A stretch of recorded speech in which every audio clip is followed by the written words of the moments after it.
అభిషేకం చాట విశేషము కాబట్టి వచ్చిన భక్తులందరూ కూడా పూర్ణ శక్తిని బట్టి ఆ అన్నాభిషేకం చూడగలిగాం మనందరం కూడా ధన్యులు చెప్పాలి. ఎందుకంటే ఆ అనుగ్రహం లేని గుళ్ళకి రాలేము మనం. అది ఈ రోజున రావడం అనేది విశేషము.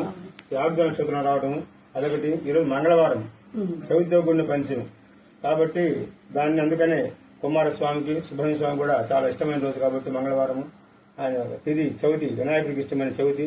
ఈ ముగ్గురి కలక ఈ క్షేత్రం ఈ రోజు మాటకు చాలా మంచి పరిణామం ఉంటాయి. మనస్ఫూర్తిగా అన్నం పెట్టుకోండి. అవకాశం ఉన్న వాళ్ళు 20 ప్రేక్షణాలు చేసి వెళ్ళండి. అంటే అందరూ తీర్థం ప్రసాదిస్తారు కూడా. అందరూ కూడా లాస్ట్ అన్నాన్ని 12 గంటలకు కదిలిస్తాము. అప్పుడు అందరూ కూడా 21